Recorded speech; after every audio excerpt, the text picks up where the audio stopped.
ამერიკის პრეზიდენტის დონალდ ტრამპის ადმინისტრაცია რუსეთის ენერგორესურსებსა და საბანკო სექტორზე სანქციებს ამკაცრებს. CBS-ის ინფორმაციით ამერიკის ხაზინამ გააუქმა ბაიდენის ადმინისტრაციის მიერ იანვარში დაწესებული 60-დღიანი გამონაკლისი, რომელიც საშუალებას იძლეოდა კონკრეტული ენერგეტიკული ტრანზაქციების სანქცირებული რუსული ბანკების მეშვეობით განხორციელებულიყო. ახალი სანქციებით კი ბანკებს წვდომა აღარ ექნება ამერიკის გადახდის სისტემასთან, შესაბამისად ენერგორესურსების ოპერაციებთან დაკავშირებით ტრანზაქციები გართულდება. CBS News-ი ხაზს უსვამს, რომ შეზღუდვების გამკაცრება იმ ფონზე ხდება, როდესაც ტრამპის ადმინისტრაცია ცდილობს დაარწმუნოს რუსეთი, მიიღოს შეთავაზებული 30-დღიანი ცეცხლის შეწყვეტის პირობები უკრაინაში ომის დასასრულებლად. ფიქრობ ეს მოხდება, გვჭირდება გრენლანდია ეროვნული უსაფრთხოებისთვის, ასე უპასუხა ამერიკის პრეზიდენტმა დონალდ ტრამპმა ჟურნალისტის კითხვას, თუ რა არის მისი ხედვა გრენლანდიის პოტენციურ ანექსიაზე. როგორც CNN-ი წერს, ნატოს გენერალურ მდივანს მარკ რუტეს, რომელიც ტრამპთან ერთად იმყოფებოდა, პირდაპირ კომენტარი არ გაუკეთებია ამერიკის პრეზიდენტის ამ განცხადებაზე და თქვა, რომ მას ამ საკითხში ნატოს ჩათრევა არ სურს. თუმცა აღნიშნა არქტიკის უსაფრთხოების მნიშვნელობა. ტრამპის ამ განცხადებას გამოეხმაურა გრენლანდიის პრემიერ-მინისტრი მუტე ეგედე. ჩვენ უნდა გავამძაფროთ ჩვენი უარი ტრამპის მიმართ, საკმარისია, აღნიშნა მან. ამერიკის პრეზიდენტი დონალდ ტრამპი ევროპას ღვინოზე 200%-იანი ტარიფის დაწესებით ემუქრება. ამის შესახებ თეთრი სახლის ლიდერი სოციალურ ქსელ Trust Social-ში წერს. მისი თქმით 200%-იან ტარიფს დააწესებს ევროკავშირში ნაწარმოებ ყველა სახის ღვინოსა და სხვა ალკოჰოლურ სასმელებზე, თუ ევროპული ბლოკი ამერიკულ ვისკიზე დაგეგმილ ტარიფებს არ მოხსნის. ეს შესანიშნავი იქნება ამერიკაში ღვინისა და შამპანურის ბიზნესისთვის, განაცხადა ტრამპმა. მსოფლიოს უდიდესი ბანკის JP Morgan-ის მთავარი ეკონომისტის შეფასებით ჩანს იმისა, რომ წელს ამერიკის შეერთებული შტატებში რეცესია დაიწყება 40%-მდე გაიზარდა. როგორც ბრუს კასმანის ანგარიში ვკითხულობ, თუ ამერიკის ხელისუფლება ქვეყნის ინსტიტუტებში და მმართველობის ხარისხში ეწვს შეიტანს, ქვეყნის საინვესტიციო მიმზიდველობა საფრთხის წინაშე აღმოჩნდება.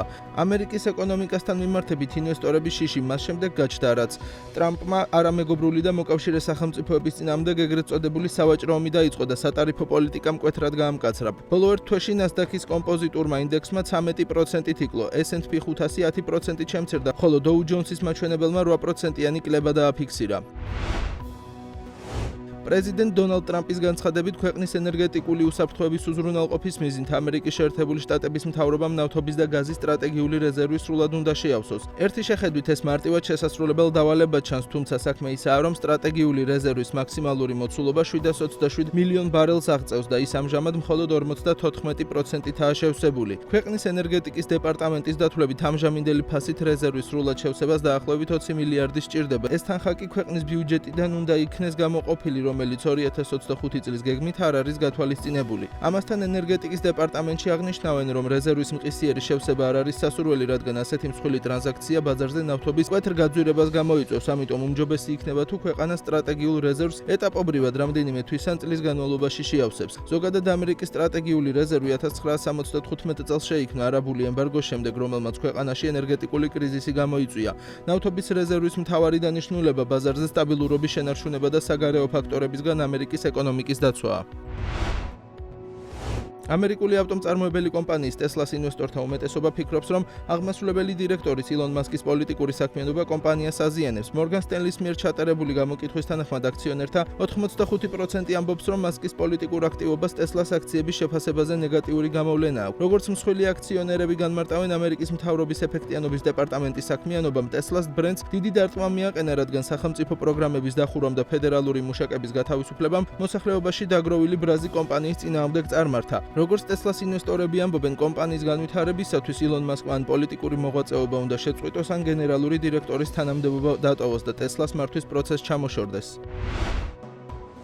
მსოფლიოს ერთ-ერთი უდიდესი საავტომობილო კონსორციუმის გერმანული Volkswagen გრუპის უდიდესი აქციონერი, აგრეთვე გერმანული Porsche, რომელსაც კომპანიის დამფუძნებლის ფერდინანდ Porsche-ს ოჯახი მართავს, მიმდინარე წელს 20 მილიარდიან ზარალს პროგნოზირებს. ჰოლდინგური კომპანიის განცხადებით, ფინანსური მაჩვენებლების შესუსტებას დიდწილად VW-ს თავსარსებული გაურკვევლობა და პროფკავშირებთან მიმდინარე მოლაპარაკებები განაპირობებს, რომლებიც თანამშრომელთა სახელით ხელფასების ზრდას მოითხოვენ. გასული წლის სრულ ფინანსურ ანგარიშს Porsche მარტის ბოლოს გამოაქვეყნებს, მაგრამ პროგნოზის თანახმად Volkswagen-ის მიმართულებით კომპანია 19 9 მილიარდით იზარალებს, თავად Porsche შემთხვევაში კი ზარალი 3.4 მილიარდი იქნება. რეალური შედეგი შესაძლოა პროგნოზირებულზე ნაკლები აღმოჩნდეს. Porsche SE, რომლის აქციები ფრანკფურტის საფონდო ბირჟაზე ივაჭრება, ჰოლდინგური კომპანია, რომლის საკუთრებაში Volkswagen გრუპის 31.9%-იან და თავად Porsche-ს 12.5%-იან წილს ხვდებით. დღეს კომპანიის საბაზრო კაპიტალიზაცია 12.6 მილიარდია.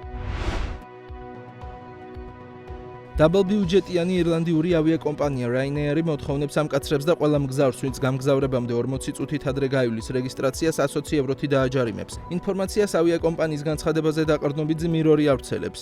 იმავე ოდენობის საფასური დაერიცხებათ მგზავრებს, რომლებიც შემდეგ ხელმისაწვდომ რეისზე ბილეთის გადაჯავშნას მოინდომებენ. Ryanair-ის ახალი პოლიტიკის მიხედვით მგზავრებმა თვითმფრინავის გაფრენამდე მინიმუმ 40 წუთით ადრე უნდა გაიარონ შემოწმება და მოხვდნენ შესასვლელ კარტთან, წინააღმდეგ შემთხვევაში 120 ევროთი დაჯარიმდებიან. ამ ოდენობით ასევე დაჯარიმდებიან მგზავრები, რომლებიც თვითმფრინავს ვერ მიუსწრებენ და სხვა რეისზე გადაჯდომის მიზნით გამგზავრებამდე 1 საათით ადრე მივლენ აეროპორტში. ამ შემთხვევაში 120 ევროიანი ჯარიმის გადახდა მგზავრს იმავე მარშრუტზე სხვა რეისის დაჯავშნისთვის მოუწევს. ჯარიმის თავიდან აცილების მიზნით მგზავრები აეროპორტში გამგზავრებამდე 2 საათით ადრე უნდა მივიდნენ, რომ რეგისტრაციისა და სხვა შემოწმებისთვის საკმარისი დრო ჰქონდეთ. ავიაკომპანია მგზავრებს რეკომენდაციას უწევს ამინდის პირობებსა და გზებზე შექმნილ ვითარებას დააკვირდნენ, რომ მგზავრობა განსაკუთრებით პიკის საათებსა და მაღალ სეზონზე დამატებითი დროით დაგეგმონ და ბილეთები ონლაინ რეჟიმში წინასწარ დაჯავშნონ. Ryanair-ში აცხადებენ, რომ ჯარიმის დაწესება მგზავრებისთვის პუნქტუალურობის წახალისებას ისახავს მიზნად.